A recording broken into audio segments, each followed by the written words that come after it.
باللہ من الشیطان الرجیم سورۃ البقرہ آیت نمبر 184 اور 185 انشاءاللہ آج ہم پڑھیں۔ بسم اللہ الرحمن الرحیم۔ ایام معدودات کی گنتی کے چند دن ہیں۔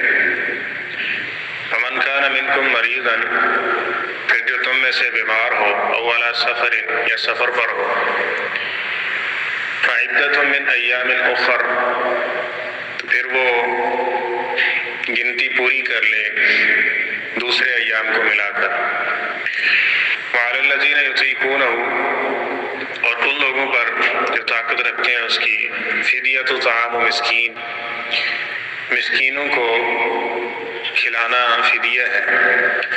فمن تطوع خیرا، پھر جو زیادہ نیکی کرے گا، فہو خیر لہ، تو یہ اس کے لیے بہت بہتر ہوگی۔ وان تصوموا خیر لکم، اور یہ کہ تم روزہ رکھو تو یہ تمہارے لیے زیادہ بہتر ہے۔ ان کنتم تعلمون، اگر تم جانتے ہو۔ شہر رمضان الذی، رمضان کا مہینہ وہ ہے، انزل فیہ القرآن، جس میں قرآن اتارا گیا۔ ھدی للناس، لوگوں کے لیے سراسر ہدایت ہے۔ وبینات من الہدی، اور خوب ہدایت کو کھول کے واضح کر دیا گیا ہے۔ والفرقان، اور فرق کرنے والی کتاب ہے۔ فمن شہد منکم الشہر، پس جو تم میں سے اس مہینے کو حاضر ہو، فلیصمہ، پس چاہیے کہ وہ ضرور اس کے روزے رکھے۔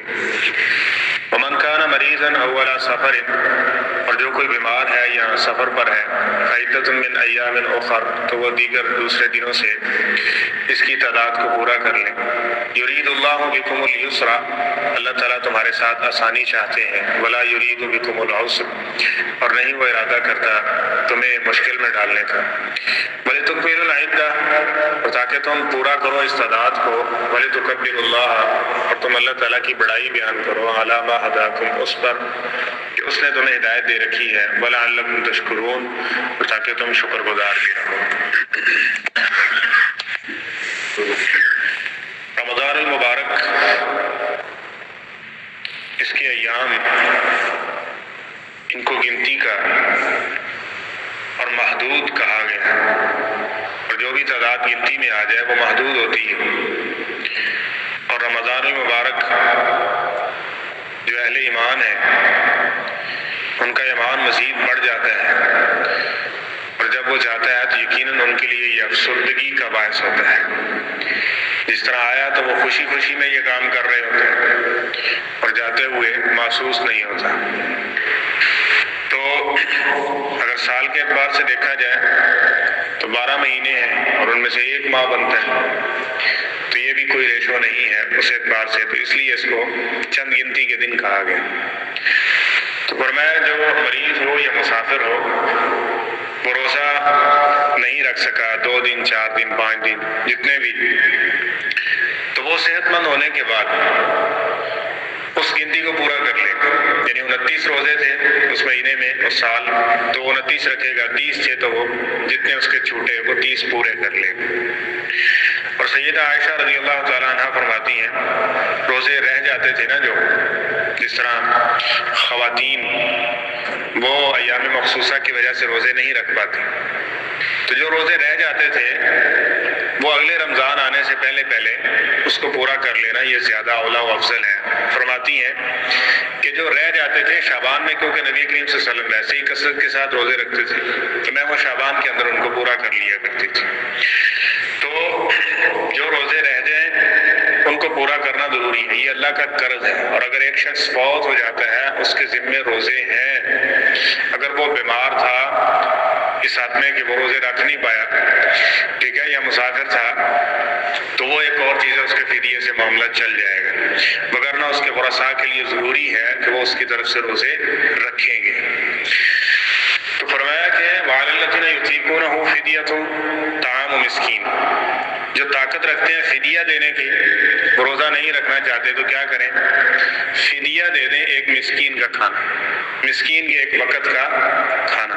اب اس میں مختلف اقوال ہیں کہ وہ افطاری اور سحری اس سے مراد ہے یا کیا ہے، لیکن جو قرآن پاک کی اس آیت سے واضح ہے وہ مسکین کو ایک وقت کا کھانا کھلانا ہے، وہ سحری کی صورت میں ہے یا افطاری کی صورت میں ہے۔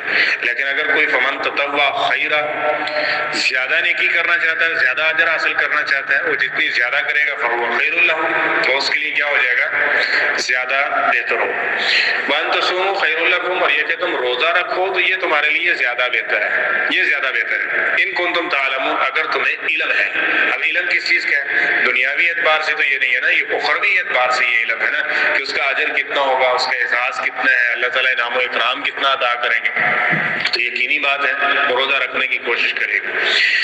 تو آگے فرمایا شہر رمضان الذی انزل فیہ القرآن، یہ جو ہم نے سابقہ آیت یہ پڑھی ہے نا 184 نمبر، یہ آیت اگلی آیت کے ساتھ زیادہ مفسرین اس کو منسوخ مانتے ہیں، اور جمہور جو مفسرین ہیں ان کا یہ قول ہے کہ یہ جو جس طرح عبداللہ بن عباس رضی اللہ تعالیٰ عنہ کی کہ جو شخص مریض ہے، بیمار ہے اور بوڑھا ہے، جو روزہ رکھنے کی استطاعت ہی نہیں رکھتا، اور اسی طرح مردے اور حاملہ ہے، اس کے لیے یہ گنجائش ہے۔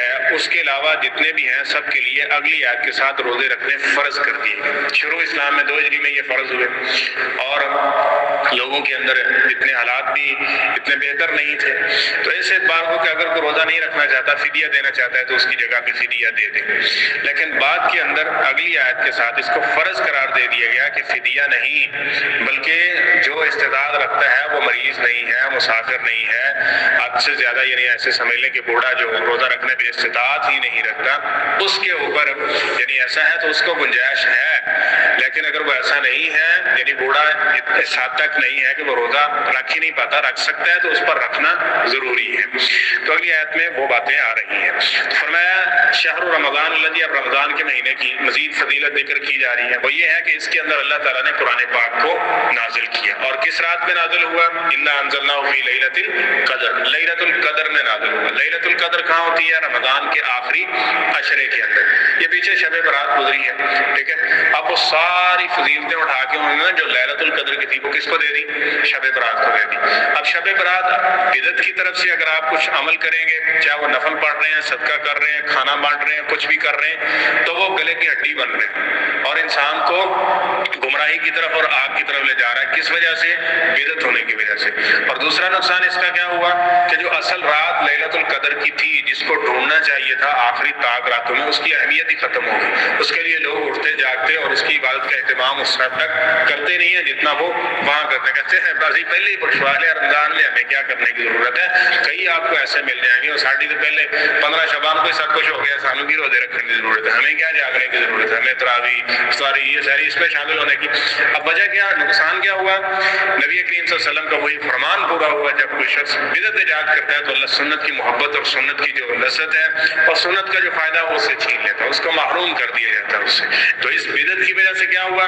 لوگ سنت کو چھوڑ رہے ہیں اور محروم کر رہے ہیں، اس سے محروم ہو رہے ہیں۔ تو رمضان کے اندر قرآن پاک نازل ہوا ہے، اور جو کس رات میں اترا ہے؟ وہ لیلۃ القدر کی رات میں۔ سورۃ دخان اور سورۃ لیلۃ القدر کو سورۃ القدر کو ملائیں گے تو اس سے مراد وہی ایک رات ہے جس کو بعض لوگ شعبان کی طرف 15 شعبان کی طرف شب برات کی طرف لے جانا چاہتے ہیں، تو وہ نہیں ہے۔ تو فرمایا اس میں قرآن پاک نازل ہوا۔ اب یہ بڑی عظمت کی بات تھی، اور قرآن پاک کیا ہے؟ ہدی للناس، یہ جمیع لوگوں کے لیے ہدایت، یعنی کوئی کسی بھی مذہب، مسلک، زبان، خطے جس کے ساتھ بھی تعلق رکھتا ہے وہ اس کو پڑھے گا، وہ اس کے حالات کے موافق اس کی رہنمائی کر رہے ہیں، ٹھیک ہے۔ آج بھی دیکھیں نا 1400 سال بعد ہم اس کو پڑھ رہے ہیں تو ایسے لگتا ہے جس طرح ہمیں دیکھ کے اللہ نے نازل کیا ہو کہ ہم میں یہ کمی ہے، ہم میں یہ خدائی ہے، اس کو سیٹ کرو، اس کو درست کرو، یہ اچھا ہے، یہ برا ہے، یہ ساری چیزیں اس سے ذکر کی تھی۔ تو ہر زمانے کے اندر بعض جہلا ہے نا، وہ جہلا اسی لیے کہا گیا نا، ان کو علم ہی نہیں ہے اس کے بارے میں، وہ یہ کہتے ہیں جی یہ پرانی 1400 سال پہلے کی ان کو نواں نصاب لے کے آؤ، کوئی نئی چیز لے کے آؤ۔ حضرت یہ وہ نہیں ہے، یہ تمہاری بنائی ہوئی ہوتی تو ایکسپائر ہو جاتی، ٹھیک ہے، اس کی ایکسپائری ڈیٹ بھی ہوتی، لیکن یہ اللہ نے نازل کی ہے اور یہ قیامت تک رہے گی، اور پھر قیامت کے بعد جن اصول و ضوابط کے مطابق قیامت کے دن فیصلے ہونے ہیں نا، حق و باطل کے، کامیابی اور ناکامی کے، وہ بھی اس کتاب کے مطابق ہونے ہیں، وہ بھی اس کے موافق ہونا، اور یہ حالات کے، معاملات کے اور زمانے کے ہے موافق، اور انسان کو اس کے رہنمائی کیا درکار ہے، کیا اس کو چاہیے، کس طرح اس نے کرنا ہے، یہ ساری چیزیں اس قرآن نے ذکر کر دی ہے۔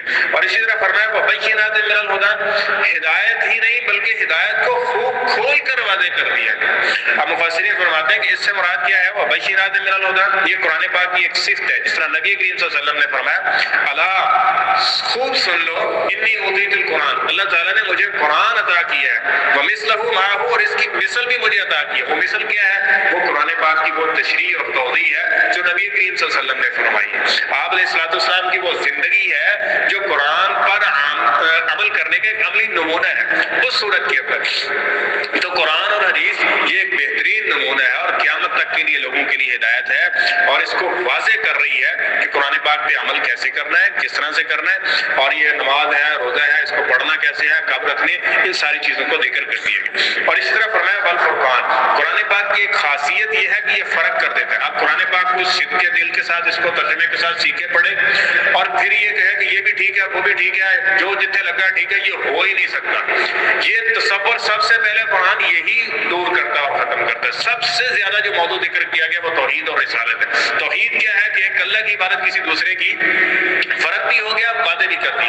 رسالت یہ ہے کہ بات کس کی ماننی ہے، پیغمبر کے مقابلے میں کسی دوسرے کی بات کو، اس کی طرف التفات بھی، دیکھنا بھی، یہ بھی شریعت کو اچھا نہیں لگتا، اور ایسے شخص کو بھی مردود کر دیا گیا جو نبی کریم صلی اللہ علیہ وسلم منہ پھیر کے کسی دوسری طرف جاتا ہے۔ تو یہ فرق کر دیا، ڈانڈے منڈے، یہ بھی وہ بھی، ایسے بھی ایسے، جو جتنے لگا ٹھیک ہے، یہ نہیں ہے۔ بل فرقان، یہ تمہیں وعدے کر کے بتائے گی کہ یہ حق ہے، اس کو اپنانا ہے، اس کے بغیر نجات نہیں ہو سکتی، اور یہ باطل ہے، اس کو چھوڑے بغیر تم کامیاب نہیں ہو سکتے ہو، یہ تمہیں ناکامی کی طرف لے جائے گا۔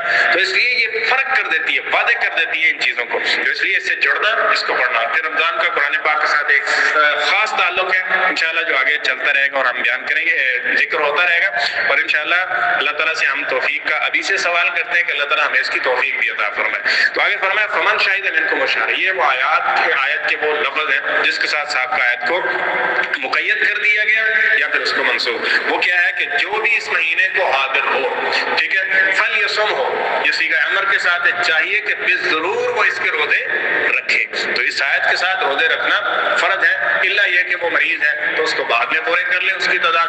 ہاں وہ حد سے زیادہ بوڑھا ہے تو کیا کر سکتا ہے، وہ اس کا فدیہ دے سکتا ہے۔ ومن کان مریضا او علی سفر فعدۃ من ایام اخر، وہ دیگر دنوں سے مریض و مسافر اس کی تعداد کو پورا کرے گا۔ یرید اللہ بکم اليسر ولا یرید بکم العسر، اللہ تعالیٰ تم سے آسانی تم پہ کرتے ہیں، تنگی نہیں چاہتے۔ جس طرح کہ سابقہ سبق میں شاید یہ بات ہوئی تھی کہ ہمیشہ یہ سوچ اور نظریہ رکھیں جو چیزیں اللہ نے ہمارے اوپر فرض کی ہے نا، وہ کرنا ہمارے لیے دنیاوی اخروی اعتبار سے ناگزیر اور ضروری تھا، تبھی اللہ نے فرض کیا۔ وگرنہ اللہ تعالیٰ کو، وہ تو بڑا شہنشاہ ہے، سارے فرشتے اس کی ہمہ وقت عبادت کر رہے ہیں، وہ ایک بندے کی عبادت کا محتاج ہے، ایسا نہیں ہے۔ جو چیزیں اس نے فرض کی ہیں اس کے بغیر ہم دنیا میں ڈیلیور نہیں کر سکتے، دنیاوی زندگی ہم اچھی طرح سے نہیں گزار سکتے، اس لیے ان چیزوں کو اللہ نے فرض کر دی ہے۔ روزہ کے ساتھ تک ضروری ہے، یہ بھی آپ جان رہے ہیں، اور یہ تحقیقات کو دیکھیں اور پڑھیں۔ آج کل جو ہے وہ دنیاوی ماڈرن زندگی کو اور سائنس کو ترجیح دیتے ہیں، ان کو بھی دیکھیں گے تو ان کی جو تحقیقات سامنے آئیں گی اس روزے کی افادیت کے اندر، تو ماننا پڑے گا کہ یہ اللہ نے جو فرض کیا نا، یہ ہماری خیر اور بھلائی کے لیے یہ چیزیں ضروری تھی۔ تو اللہ تعالیٰ فرما رہے ہیں کہ اللہ تعالیٰ تم سے تنگی نہیں چاہتے، آسانی چاہتے۔ اور اس میں یہ بھی تھا کہ پہلے 18-20 گھنٹے کا روزہ ہوتا تھا، یعنی 4 پہر کا، اب اس کو ختم کر دیا گیا۔ اب یعنی صبح سے لے کے شام تک افطاری ہے، پھر رات انسان کھا بھی سکتا ہے، سحری کر سکتا ہے، اور اس کے بعد پھر دوبارہ ہے۔ اور اس طرح مریض ہے تو اس کو رخصت دے دی، سفر میں ہے تو اس کو رخصت دے دی، اس طرح وہ حد سے زیادہ بوڑھا ہے تو روزہ رکھنے پہ استطاعت نہیں رکھتا تو اس کو فدیے کی گنجائش دے دی۔ یعنی یہ آسانیاں بھی ہیں، اللہ تنگی نہیں چاہتے۔ اب جو شخص ہٹا کٹا ہونے کے باوجود کہے کہ میں نہیں رکھ سکتا جی، مجھ سے پیاس برداشت نہیں ہوتی، مجھ سے یہ برداشت نہیں ہوتی، تو حضرت آگے باتیں آ رہی ہیں، پھر آگ برداشت ہے وہ کر لیں گے، کال کوٹری کے اندر سانپ اور بچھو اور اندھیرا اور یہ ساری گھٹن یہ برداشت ہے وہ کر لیں گے، ٹھیک ہے۔ تو یہ تو دنیا کی زندگی اتنی آسائشوں کے ساتھ، آج کل تو کتنی فراوانیاں آ چکی ہیں، تو جو شخص روزہ نہیں رکھ سکتا وہ بہت بڑا محروم انسان ہے۔ تو ابھی سے اللہ تعالیٰ سے توفیق مانگے، اپنی نیت کو خالص کرے۔ یہ نہیں ہو سکتا کہ اللہ تعالیٰ توفیق نہ دے، وہ توفیق ادا کرے گا، اپنی نیت کو خالص کریں، ٹھیک ہے، اور اللہ تعالیٰ سے توفیق کا سوال کریں۔ وَلِتُكْمِلُوا الْعِدَّةَ، فرمایا اس تعداد کو تم نے پورا کرنا ہے۔ یعنی اب کچھ لوگ ایسے ہوتے ہیں وہ سیویاں حلال کرنے کے لیے نا کوئی ایک دو روزے رکھ لیتے ہیں، یہ مذاق اڑا رہے ہیں شریعت کا۔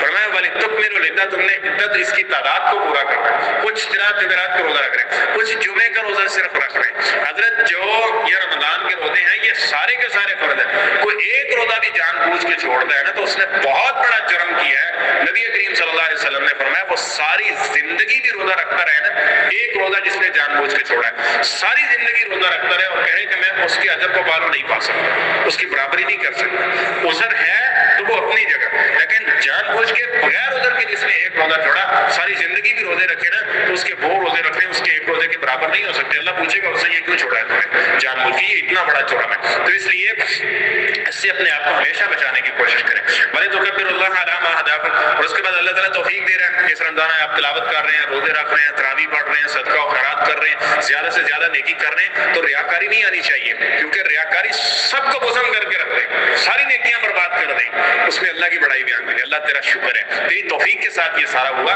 تو میں تیری حمد و ثنا کرتا ہوں۔ بھلا اللہ تم تشکرون، اور تاکہ تم شکر گزار رہو، یعنی اپنے مالک کے خالق کے وہ یہ چیزیں جو انعام تمہیں عطا کر رہا ہے۔ اللہ تعالیٰ ہم سب کو یہ جو رمضان آ رہا ہے اس کی قدر کرنے کی اور کما حق کو جس طرح ہمیں عمل کرنے چاہیے، اللہ ہم سب کو توفیق نصیب فرمائے۔